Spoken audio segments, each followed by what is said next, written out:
هەژاری نەخۆشیە گەورەکەی ناو کۆمەلگا، گۆڕانکاریە سروشتی و مرۆیەکان هۆکاری سەرەکین بۆ بەرزبوونەوەی ڕێژەی هەژاری لە جیهاندا. ڕێژەی هەژاری لەسەر چ پێوەرەیەک دیاری دەکرێت؟ بەکێ دەوترێت هەژار؟ لە هەرێمی کوردستاندا 100,000 خێزانی هەژار هەن کە توانای کڕینی پێداویستی ڕۆژانەیان نییە. چاوەڕێی هاوکاریەکانی حکومەت و دەستگا خێرخوازیەکانن. ئەو هاوکاری و دەستگیرەوانە چین کە لە هەرێمی کوردستاندا دەدرێتە خێزانە هەژارەکان؟ لە هەرێمی کوردستاندا بەکێ دەوترێت هەژار؟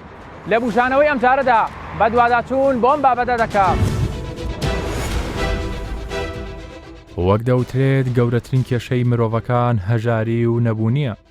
کەمنین ژمارەی ئەو کەسانەی بە برسێتی ڕۆژ دەکەنەوە یاخود بەهۆی پێنەگەشتنی خۆراکەوە گیان لەدەست دەدەن. هەمیشە ململانێ سیاسیەکان و جەنگ هۆکاری سەرەکین بۆ بەرزبوونەوەی ڕێژەی هەژاری لە هەر وڵاتێکدا. لە هەرێمی کوردستان ئەگەرچی دۆخەکە باشترە بە بەراورد بە پارێزگاکانی عێراق، تەنانەت بەشێک لە وڵاتانی دراوسێش، بەڵام لە ساڵانی ڕابردوو بەهۆی هاتنی ژمارێکی زۆر لە ئاوارە و پەنابەرەوە قەیرانی دارایی و ڕێژەی هەژاریش لە هەرێمی کوردستاندا بەرز بووە. دەمەوێت لە گوزەر و ژیانی هەندێک لە هاوڵاتیان بپرسم کە ڕۆژانە کاتێکی دژوار تێئەپەڕێنن بۆ پاروە نانێکی حەڵاڵ. دەبێت داواکاری ئەوانە چی بێت لە حکومەت و دەستگا خێرخوازیەکان؟ ئەو کارە خێرخوازانی کەوا مەسەن دابەشەکرێ بەسەر خەڵکی هەژارە، ینی پێویستە ینی دابش بکرێ بەسەر ئەوەیە بەسەر خەڵکی ینی خۆمانە پێش خەڵکی ناوخۆ بڵێ زیاتر ئەوە بێ سوودمەند بێلی لەو کارە خێرخوازیە. ینی بەنسبەت خۆمانەسە ینی بەنسبەت خۆمانەسە من کابرایەکم کاسبی دەکەم لە بازار، کابرا کاسبی دەکەم لە بازار، ینی بە بەردەوام مەسەن هەوڵ دەدەم، ڕۆژانە هەوڵ دەدەم. ینی ژیانم نییە، ژیانم ئەوە نییە، ینی بە زەحمەت لەسەرم دەکەوێت ژیانەکە، ینی زۆر ئەوە دەبێت. ینی پێویستە ئەو مەسەن ئەو خێرخوازیان و کارە خێرخوازانی کەوا مەسەلەن ئیتر لە هەر لایەکەوە، ینی لە هەر ڕوویەکەوە مەسەن بۆمان دێ پێویستە ینی هاوکاری ناوخۆ بکرێت، ینی خەڵکی ناوخۆ زیاتر نییە، ینی سوودمەند بێلی، پێویستە سوودمەند بێ لەو شتانە با پێ بڵێ. لەبەرەوەی ئیشی بازارەکە دیارە لە بازار ئیش دەکەی، ینی ئیشەکە ئەو ئیشە نیە بڵێ کەوا مەسەن بتوانی ئەو داهاتی کەوا مەسەن دەستەکەوێت لە بازار، ینی ژیانی خۆتی پێ ئەوە بکەیت، ژیانی خۆتی پێ دابین کە بژەی پێ. ڕۆژوایە مەسەن 10,000 15,000 دەستەکەێت، لەو 10,000 زەحمەتە ژیان ئیمڕۆ ژیان خۆ دەزانین ژیان تۆزێ قورسە، ینی بە 10,000 بڕوا ناکەم هیچ، ینی عائیلێ بتوانێت بە 10,000 ژیانی خۆی دابین بکات. وەزارەتی کار و کاروباری کۆمەڵایەتی کە خۆی بەواوکی هەژاران و لانکەی لێ قەوماوان دەزانێت چیان کردووە بۆ خێزانە هەژارەکان لەسەر چ پێوەرێک هاوکاری و دەستگیرۆیی خێزانە هەژارەکان دەکەن لە هەرێمی کوردستاندا. وەزارەتی کاروباری کۆمەڵایەتی لە مانگی ڕەمەزاندا چۆن هاوکاری خێزانە هەژارەکان دەکات؟ وەزارەتی کار و کاروباری کۆمەڵایەتی بەردەوام لە هەوڵدا لەگەڵ حکوومەتی هەرێم و هەروەها لەگەڵ کۆمپانیاکان لەگەڵ دەستگا خێرخوازیەکان بۆ پەیداکردنی هاوکاری بۆ خێزانەکەم دەرامەتەکان و کەم ئەندامان. تقریبا لە ماجی ڕەمەزان 3,000 پاکێج خۆراکمان دابش کردووە و هەروەها لە هەفتەی ئایندا 5,000 پاکێجی کات دابەشەکەین. دابشکردنەکەش چۆنە؟ ئێمە دابشمان کردەوە بەسەر پارێزگاکاندا و ئەوانیش هەر پارێزگا و چەند قەزای هەیە بە پێی ئاماری دانیشتوان دابەشەکرێت. چۆن ئەو خێزانە هەژارانە دیاری دەکرێت بۆی کە و هاوکاریان بەسەرا دابش بکرێت؟ ئێمە لە هەموو قەزا و پارێزگاکان تۆڕی پاراستنی کۆمەڵایەتیمان هەیە، فەرماگەی تۆڕی پاراستنی کۆمەڵایەتی لە ڕێگای ئەوانەوە ئەتوانین ئەو خێزانە هەژارانە دیاری بکرێن. ئێوە لەم مانگەدا بەس هاوکاری خێزانە کەم درامەتەکانەکەن یاخو پێشتریش حکومەت لە ڕێی موچەوە لە ڕێی هاوکاریکردنی سەبەتەی خۆراکیەوە چۆن بووە ئەو هاوکاریانەتان؟ نەخێر ئێمە خۆ هەر احتیمال ناکەین سەر ماجی ڕەمەزان، خۆ ساڵانە هەر لە ماجی ڕەمەزاندا هاوکاری دابش ناکرێت، ئێمە بەردەوامین پێش ڕەمەزانیش و هەروەها دوای ڕەمەزانیش لەوانشتی باشتر دابش بکرێت. ماجی ڕەمەزان لەبەرەوەی لۆت زۆر لەسەر دەستگا خێرخوازیەکان و حکومەت و ئەوانە هێلەوان ئێمە کەمتر بتوانین سوود ببینین لە بڵێن لە پێدانی هاوکاریەکان. ئێمە دوای ڕەمەزانیش ئەمەلمان هەیە ئینشاءڵڵا باشتر هاوکاری باشتر پێشکەش بە خێزان هەژارەکان بکەین و پێش ڕەمەزانیش حکوومەتی هەرێم تقریبا 200,000 پاکێج خۆراکی دابش کرد لە ڕێگای وەزارەتی کارەوە و هەروەها توانیمان 140,000 خێزان سودمەند بکەین بە 100,000 بە 100,000 دینار کەەوە حکوومەت هێرم دابینی کردبوو کاتی کەرەنتینەکە و لەبەرەوەی خەڵک لە ماڵەوە دانیشت بوو کار و ئیش و کاری نەبوو و هەروەها 350,000ش لەلایەکی ترەوە 350,000 پاکێت خۆراک دابشکرا. چیتان هەیە بۆ خێزانە کەم درامەتەکان لە ئایندەدا لە داهاتوودا بە بەردەوامی هاوکاریان کەن وەکو وەزارەتی کاروباری کۆمەڵایەتی؟ ئێمە وەکو وەزارەت بە بەردەوامی ئێستا خەڵکی هەژار لە ناونووسین بڵێن ناونووسیانەکەین بۆ ئەوەی دیاریانکەین ئەو هەژارە کەم دەرامەتانە لە ڕێگای فەرمانگەکانی تۆڕی پاراستنی کۆمەڵایەتی بۆی بتوانین هەم ئەگەر حکوومەتی هەرێم توانی باری ئابووری باشتر بکات ئەو کاتە ئێمە بتوانین هەر خێزانێک بڵێن موچەیەکی بۆ دابین بکرێ کەمترین موچە لە بڵێن ئەوانەی کە کەمترین موچیان هەیە لە حکوومەت و هەروەها بەنسبەت کەم ئەندامەکانیش ئێستا بڵێ 150,000 وەرەگرن ئەوە ئێستا لەبەر ئەو بار و دۆخی ئێستاە ئەگەر ئەوانیش موچیان زیاد دەکرێت لە 200,000 تقریبان بەسەرەوە. ئایا سەبەتەیەکی خۆراکی ساڕێژی برینی خێزانە هەژارەکان دەکات یاخود ئێوە پلانی ترتان هەیە شتی تری لەگەڵدا دابەش بکەن؟ بەخوا تا حدێک تقریبان یعنی ئەو سەبەتە خۆراکە ئەگەر هەر نابەشی 2 هەفتە ئەکات ئیدی بڵێن تۆزێک حتا ئەگەر بۆ ڕۆژێکیش بێ هەر کەمکردنەوەیەکە لە بڵێن بارودۆخی ئەو هەژارە. مەسەڵەن بڕیارتانە ناوەسەن خێزانی وە هەیە کرێت چییە کەم درامەتە بە پارە هاوکاری بکرێت؟ بەخوا ئێستا وەکو هاوکاری مادی لەبەرەوە بخۆتەزانی وا فەرمانبەران موچیان پێنادرێ بە تەواوی اینجا ئێمە ناتوانین بەڕاستی وەکو هاوکاری مادی خەڵکانێ بکەین لە بارودۆخی ئێستادا. چیتان هەیە وەکو وەزارەتی کاروباری کۆمەڵایەتی بۆ کەرتی تایبەت بۆ کۆمپانیەکان چۆن هاوکاریتان بکەن هەز ناکەن لەم دۆخەیە وەزارەت پێویستی بەو هاوکاریانەیە کە ئێوەش بەسەر خێزانە هەژارەکانە دابەشی بکەن؟ ئێمە بەردەوام لە گفتوگۆداین لەگەڵ دەستگا خێرخوازیەکان لەگەڵ کۆمپانیاکان لەگەڵ ڕێکخراوەکان بەڕاستی بۆ ئەوەی وە هاوکاریش بووینە هەتا ئێستا تا حدێک هاوکار بووینە و تقریبا ئەوانیش هاتوونە ژێربار بۆ ئەوەی لە داهاتووشدا هاوکاری باشمان بکەن. باشە هەنە جار پرسیاریەوە لەکەن ئەو کۆمەک و هاوکاریانە بە تەواوەتی ناگاتە کەسانی هەژار و کەم درامەت کۆمەڵە کەسانی لێ مستەفی دەبن کە هەژار نین. بەڵێ ئەوەش هەبووە بەڵام ئێستا ئێمە تقریبا و لیژنەکانمان دیاری کردووە کەوا بگەڕێن بۆ ئەو خێزانانەی کەوا ناونووس کراون تاکیدیان لێ بکەنەوە بزانن ئایا ڕاستە ئەو خێزانە کەم دەرامەتە یان نا تقریبا ئەوەش تا حدێک چارەسەر کراوە و زیاترش چارەسەریەکەین. کار و چالەکیەکانی وەزارەتی کار و کاروباری کۆمەڵایەتی لە نێوان ساڵانی 2020-2021 دابشکردنی 100,000 دینار بەسەر خێزانە هەژارەکاندا، دابشکردنی 300,000 سەبەتەی خۆراک، لە مانگی ڕەمەزاندا دابشکردنی 50,000 سەبەتەی خۆراک.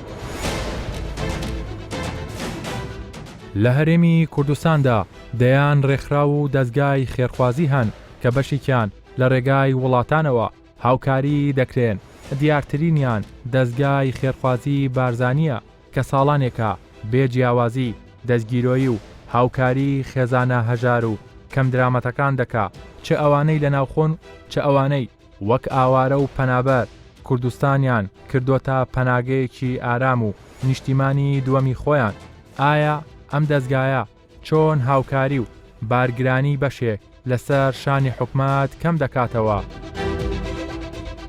با هەلەوە دەست پێ بکەم ئێمەستا لە مانگی ڕەمەزانداین ئەو هاوکاریانە چییە کە دەستگای خێرخوازی بارزانی لە مانگی ڕەمەزاندا پێشکەش بە خێزانە کەم درامەتەکانی دەکات؟ بابەتەکانی مانگی ڕەمەزان زۆرن بەڕاستی. ئێمە وەکو دەستگای خێرخوازی بارزانی زیاتر لە 11 سێکتەری ئیشکردنمان هەیە کە ئیشیان تێدا دەکەین. لە مانگی ڕەمەزاندا وەکو ئاماژەم پێدا ئەو تیمانە بۆ ئێمەی دیاری دەکەین زیاتر لەسەر چ بابەتێک بوەستین. بەڵام هەندێک شتیش بووە وەکو نەریتێکی لێ هاتووە لە ناو ئێمەدا لە کاری ئێمەدا. ئەنی ئێمە تەسەوڕ دەکەین یان چاوەڕوانی خەڵک ئەوەیە کە ئێمە لەم مانگانەدا یان لەو کاتانەدا ئەوەی داوایە لە ئێمە تەڵەبیەتی لە ئێمە چۆن بتوانین ئەو داواکاری ئەوان جێبەجێ بکەین.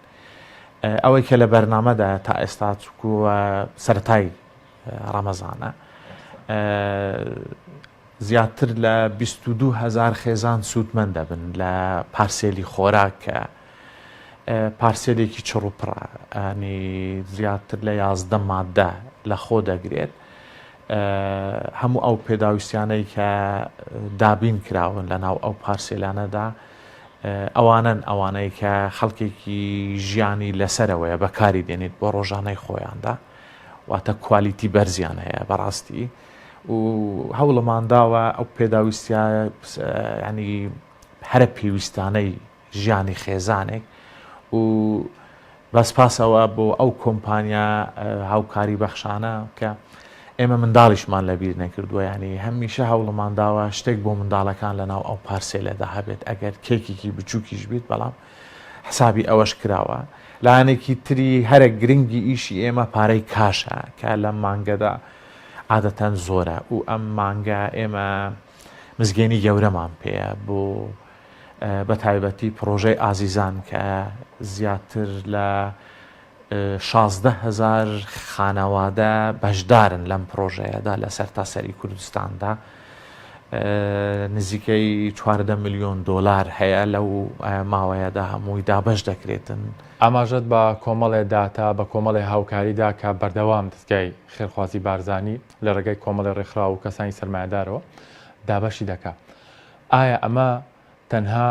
بۆ خەڵکی هەرێمی کوردستانە یاخود ئەوانی دانیشتوانی هەرێمی کوردستانن یاخود ئەو پەنابەر و ئاوانەش دەگرێتەوە کە هەرێمی کوردستانیان وەکو پەناگەیەکی ئارام هەڵبژاردووە؟ دەستگای خێرخوازی بارزانی لە ساڵی 2005 دامەزراوە تەبیعی جەنابی کاک مەسرور بارزانی سەرۆکی بۆردی ئەم دەستگایە نیەتی ئێمە ئەوە بووە کە ئێمە خزمەتی هاوڵاتیانی کوردستان بکەین بەڵام بەداخەوە ئەو شەپۆلەی لە ساڵی 2013 لە ڕۆژناوای کوردستانەوە دروست بوو ژمارەیەکی زۆر پەنابەر ڕوان لێرە کرد و دواتریش 2014 ژمارەیەکی یەکجار زۆر ئاوارە ڕوان لێرە کرد ئەرکی ئێمەیان قورس کرد بەڕاستی نەمانتوانی وەکو پێویست ئەو استراتیژیەتە ئەو پلانانەی کە هەمانە بۆ خەڵکی خۆمان پیادەیان بکەین کوشتی لە پێشتر هاتە پێشێ بە تایبەتی ئەو خەڵکە لێ قەوماوە ئێمە زیاتر ئیشەکانمان لەوێدا چڕ بووەوە بەڵام بە تەئکید هاوڵاتیانی کوردستان بەشێکی کاریگەرن لە ئیش و کاری ئێمە وەکو جەنابەت ئاماژەت پێدا ئێمە خزمەتی پەنابەر دەکەین ئاوارەکان دەکەین بەڵام خزمەتی سەروترە بۆ خەڵکی خۆمان واجبتر ئەوانن و هەموو ئەو پرۆژانێک کە ئێمە ئاماژەمان پێدا بە تایبەتی پرۆژەی ئازیزان کە فراوانترین پرۆژەی ئێمەیە زۆربەی زۆریان ئەو خەڵکەنە خەڵکی دانیشتووی هەرێمی کوردستانن بەڵام لە هەمان کاتدا ژمارەیەکی کەم ئاوارە و پەنابەریش تێدا هەندێک جار دەگوترێت بە شێوەیەکی ناداتپەروەرانە شتەکان دابەشەکرێت ئەگەر باسێکی دەستگای خێرخوازی بارزانی بکەین بە چه میکانیزمێک ئەم هاوکاریانە دەگەێنێتە ئەو خێزانانە ئەوەی دەستگای خێرخوازی بارزانی جیا دەکاتەوە لە بەشێک لە منازەماتەکان ئەو بەرنامە جوان و ڕێک و پێکانەیە لە دەستنیشانکردنی خەڵک ئێمە بە هیچ شێوەیەک لایەنی سیاسی لایەنی نەتەوەیی لایەنی دینی ئەوە ڕاچاو ناکەین لە ئیش و کارەکانی خۆماندا بەڕاستی ئەمەش وای کردووە کە دەستگای خێرخوازی بارزانی ینی دەنگدانەوەیەکی جیهانی هەبێت لە هەمان کاتدا ئێمە ئەندامی ئیکۆسۆکین ئەندامی ئەنجومەنی ئیجتیماعی اقتصادی UN هەموو ئەو پرەنسیپانەی مافی مرۆڤ و ئەو ڕێککەوتن و یاسایانەی کە دانراون بۆ خزمەتکردنی مرۆڤ و جیاوازی نەکردن لە خزمەتکردنی مرۆڤدا ئێمە 100% پیادەی دەکەین لە ئیش و کارەکانی خۆماندا لێرەش تیمەکانی دەستگای خێرخوازی بارزانی لە ڕووی مەیدانیەوە ئەنی لە کوردستان و لە عێراقیشدا دەستگای خێرخوازی بارزانی نمونەی نەبووە بە تایبەتی لە ئیشی مەیدانی تەبیعی هەموو ئەو ئیشە مەیدانیانە ئەو تیمانە دەکەن ئەو تیمانەشن دەستنیشانی ئەو خانەوادانە دەکەن کە هەژارن و ڕێژەی هەژاریەکەیان هەتا چەندەیان ڕێژەی پێویستی ئاوڕی لێدانەوە و خزمەتکردنیان چۆنە. بەپێی داتاکانی دەستەی ئامار بێت لە هەرێمی کوردستان ڕێژەی هەژاری لە هەرێمی کوردستان بە بەراورد بە پارێزگاکانی عێراق زۆر کەمترە بەڵام ئەوەی تێبینی دەکرێت هەندێک کات بەبێ گەڕانەوە بۆ دەستەی ئامار دەستکاری ئەو ڕێژانە دەکرێت بە تایبەتی لە بەشێک لە دەستگاکانی ڕاگەیاندن سەرۆکی دەستەی ئامار بەم شێوەیە باس لەو ڕووپێویە دەکات کە لە ساڵانی ڕابردوو ئەنجامیان داوە. دەستەی ئامار بەرنمەیەک یان استراتیجیەک ئەکات دانێ خاتە بەرچاو بۆ دەوڵەت و بۆ حکوومەت کە پێوترێ استراتیجێتی کەمکردنەوەی هەژاری و لەسەر ئەساسی ناوچەکە ئیشەکات نەک لەسەر ئەساسی خێزانەکان. بەڕاستی مۆزوعی خێزانەکان ئەوە گەڕێتەوە بۆ بەرنمەیەکی تر کە لەگەڵ بانکی دەولی کردمانەوە بە بەشداری وەزارەتی کاروباری کۆمەڵایەتی ئەمە 4 ساڵ لەمەوە پێش بوو. بەرنمەکە ئەوە بوو کە ئەگەر هاتوو دەستکاری یاسای چاودێری کۆمەڵایەتی کراوە چاکسازی تیاکراوە کۆوەی کە لە عێراقرا لە 2014 ئەساسی هەژمارکردنی هەژاری لەسەر ڕێژە و هێڵی هەژاری بێت نەک لەسەر ئەساسی ئەو فیئاتانەی کە وەزارەتی کاروباری کۆمەڵایەتی دایناوە وەکوەوەیە کە پەکەوتەیە بێوەژنە یان بێ موچەیە ئەمانە عێراقیش پەسەندی نەکرد وە گۆڕی وە پێویستە ئێمەش لەسەر ئەو بنەمایە کار بکەین کە بتوانین ئێمە ڕێژەی هەژاری و هێڵی هەژاری بکەینە بنەمای یارمەتی تۆڕی پاراستنی کۆمەڵایەتی. کاتی خۆی ڕوپێویی سەرەتاییمان کرد لە باداوە بە سەرپەرشتی دەستەی ئامار و بە بەشداری وەزارەتی کار ئەو سیستەمەماندانا و بانکی دەولیش پاڵپشتی لەکە بەڵام ئەوە پێویستە بچەسپێرێ لە ناو یاسادا بۆ ئەوە یاساکە دەستنیشانی بکە ئێمە لە چ ئاستێکە ئەتوانین بڵێن ئەمە هەژاریان هەژار نییە و دەستەی ئاماریش لە ڕووی تەکنیکیەوە ئامادەیە ئەو هاوکاریە پێشکەشکە بە وەزارەتی حکوومەتی هەرێم. ئێستا ناڵێم ئێمە هەماهەنگیمان نییە هەماهەنگی هەیە لەگەڵ وەزارەتەکانی حکوومەتی هەرێم بەڵام وەرگێڕانی ئەو داتایانەی کە لە دەستەی ئامار دەرەچێت بۆ کاری دەستنیشانکردنی سیاست و استراتیژی و پلان ئەمە پێویستە ئیشی لەسەر بکرێ بە بۆ چۆنی من بۆ ئەوەی بتوان ڕێسوود لەو داتا و نیشاندەرانە وەربگیرێ. باسکردنی ژمارە و نیشاندەر و ڕقم بە هەرەمەکی بەڕاستی ینی زۆر جار هەیە کە نیگەرانی ئێمەی لەکە بێتەوە چکە ینی دوێنێت لە یەکی لە جێگاکانی ڕاگەیاندن تەلەفۆنم بۆ کراڵێ ئەڵێن ڕێژەی بێکاری بەرز بۆتەوە بۆ 40% لە هەرێمی کوردستان. وتم کێوە ئاڵێ وتی بڵاو کرایەوە مۆزوعی بڵاو کرایەوە تۆ مەفروزە دەستەی ئامارت هەیە دەستەی ئامار کە ئەڵێت ئەمە ئەو ژمارەیە هەیە لەسەر ئەساسێکی علمی واقعیانە دەرمان هێناوە ئەوەیە کە حسابی بۆ بکرێەوە لە هەموو عالەمی شوایە کە هەیە گومانتان هەیە لە ڕقم نازانن ئەو ڕقەمە وە تەسەڕوفاتی سەیرە بیستین لە دەستگاکانی ڕاگەیاندن لەو بوارەدا وەرن بۆ دەستەی ئامار بۆتان شەرحەکەین ئەم ڕقەمە لە چۆوە هاتووە ئێمە تا ئێستا کەس نەهاتووە بۆ دەستەی ئامار بڵێ ئەرێ زەحمەت نەبێ بۆ ڕێژەی هەژاری ئەوە نەیە بۆ ئێمە تەسەوڕەکەین زیاتر بێ وەرە باتێتان بگەینی مۆزعکە چۆن یان بێکاری ئەوە نەیە یان هەڵاوسان ئەوە نەیە ئێمە هیچی شاراوەمان نییە ئەوەی کە کردومانە هەموو یان بە هاوکاری ڕێکخراونە دەوڵەتەکان کردومانە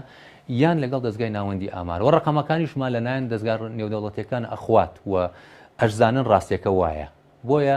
بە هەندوەرگرتنی ژمارە و نیشاندەر زۆر گرنگە و لە هەمووشی گرنگتر کە تۆ بە هەندت وەرگرت کاری لەسەر بکەی سیاست دانی استراتیژدانی پلان دانیت ئەگەر ئەو ڕقەمانە ئێمە چەند ئیشکەین و چەندیش دەری بێنین بەڵام ئیشی لەسەر نەکری سوودی نییە. ئێمە بەڕاستی ئێستا توانین بڵێن کە لە دوای کۆڤید کە دەستی پێکرد لە عێراق و هەرێمی کوردستان لە مانگەکانی 4 و 5 تەسەوڕەکرا ئەو کاتە دیراسەیەک کرا ئێمە زۆر لەسەری نەڕۆشتین بەڵام بانکی دەولی و چەند ڕێکخراوێکی UN ئیشێکیان کرد کە ئەڵێن ڕێژەی هەژاری لە هەرێمی کوردستان بەرز بوو بۆ نزیکەی 14% بە حکمی کاریگەری کۆڕۆنا و ئەو پەتایەکە بڵاو بووەوە و لە عێراقیش سەرکەوت بۆ نزیکەی 33%. بە پێی ئامارەکانی دەستەی ئامار بێت ڕێژەی بێکاری لە هەرێمی کوردستاندا لە نێوان 9 بۆ 13 ڕێژەی هەژاری 6 بۆ 12.5 گەشەی دانیشتوان 2.2 ڕێژەی هەڵاوسان 4.2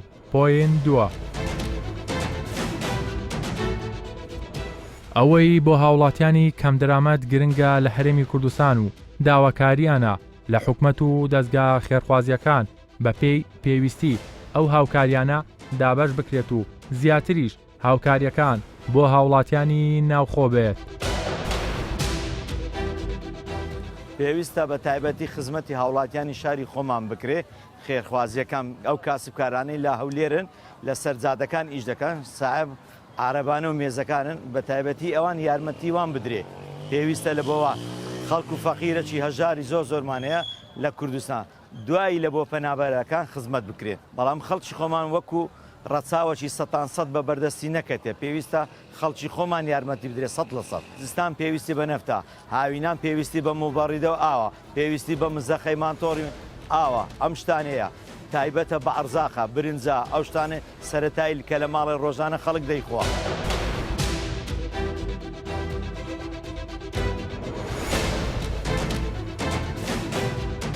ئەو دەستگایانە پێویستە لە مانجی ڕەمەزان و غێری مانجی ڕەمەزان هاوکاری خەرچی بکەن بەڕاستی ئیشی چاشیان زۆر کردیا ینی چەندی ئەو ئیشانە بکەن بەڕاستی میمە فەقیر و هەژار زۆرە خاستن لەو مانگەی خەکە زۆر چاوی لە شتەشی ینی شتەشیان لەو بکرێ لە ڕووی ئەو کۆمەک هاوکاریان ئێستا بێتەوە سکرە و زەکات و سەرفترانە بدرێن بەڕاستی بە عەدالەتی دابەش بکرێ شتەشی میمە ینی فەقیرەکان لەوانەیە ئەگەری هەیە بمبڕی بێ حکوومەت لیژنێک دانێ ئەو سەرکات سەرفتران دانێن ماڵ هەیە نەخۆشی هەیە لە ڕووی نایە بێداوە بکە.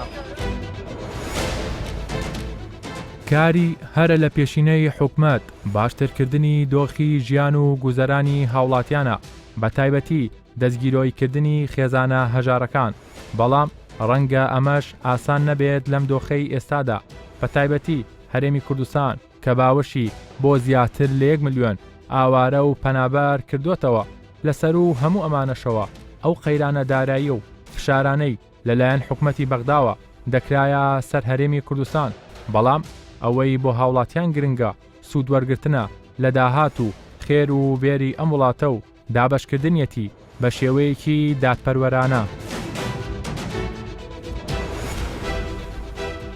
دەستگای خێرخوازی بارزانی کێکێکە لە دەستگا خێرخوازی گەورەکان لەسەر ئاستی عێراق و هەرێمی کوردستان. ئەم دەستگایە بەردەوام لە ڕێگای 11 سێکتەرەوە خزمەتگوزاریەکانی پێشکەش بە کەسانی هەژار و کەم دەرامەت کردووە. تەنها لە ساڵی 2020دا 6 ملیۆن و 200,000 هاوڵاتی ناوخۆیی و ئاوارە و پەنابەر سوودمەند بوون لە پرۆژە خزمەتگوزاریەکانی ئەم دەستگایە. لە ساڵی 2020 بەهۆی بڵاوبوونەوەی ڤایرۆسی کۆرۆناوە بڕی 693 ملیۆن دینار بۆ کەرتی تەندروستی تەرخان کراوە. جگە لە پارێزگاکانی هەرێمی کوردستان بەردەوام 8 پارێزگای دیکەی عێراق سوودمەندن لە پرۆژە خزمەتگوزاریەکانی ئەم دەستگایە. لە ساڵی 2020دا لە ڕێی پرۆژەی هێڵی گەرمەوە سەبەتەی خۆراکی گەێنراوەتە 68,000 خێزانی کەم دەرامەت و هەژار. هەر لەو ساڵەدا بڕی 1 ملیار و 800 ملیۆن دینار دابەش کراوە بە شێوەیەکی کەش. جگە لەم پرۆژانە لە سێکتەری ئاو ئاوەڕۆ و پاک و خاوێنیدا 82,000 هاوڵاتی سوودمەند بوون. لە 4 مانگی یەکەمی ساڵی 2021دا لە ڕێگای پرۆژەی ئازیزانەوە 4,000 خێزان سوودمەند بوون لە پرۆژە خزمەتگوزاریەکانی ئەم دەستگایە و زیاتر لە 1 ملیار دیناریش بە شێوەیەکی کاش دابەش کراوە. بەشێکی زۆر لە دەستگا خێرخوازیان نێودەوڵەتیەکان و تەنانە سەرمایەدارە ناوخۆیەکانیش لە ڕێگای دەستگای خێرخوازی بارزانیەوە بەردەوام هاوکاری و کۆمەکەکانیان دەگەێنە خێزانە کەم دەرامەت و هەژارەکان لە هەرێمی کوردستان و پارێزگاکانی عێراق و بەشێکیش لە وڵاتانی ناوچەکە.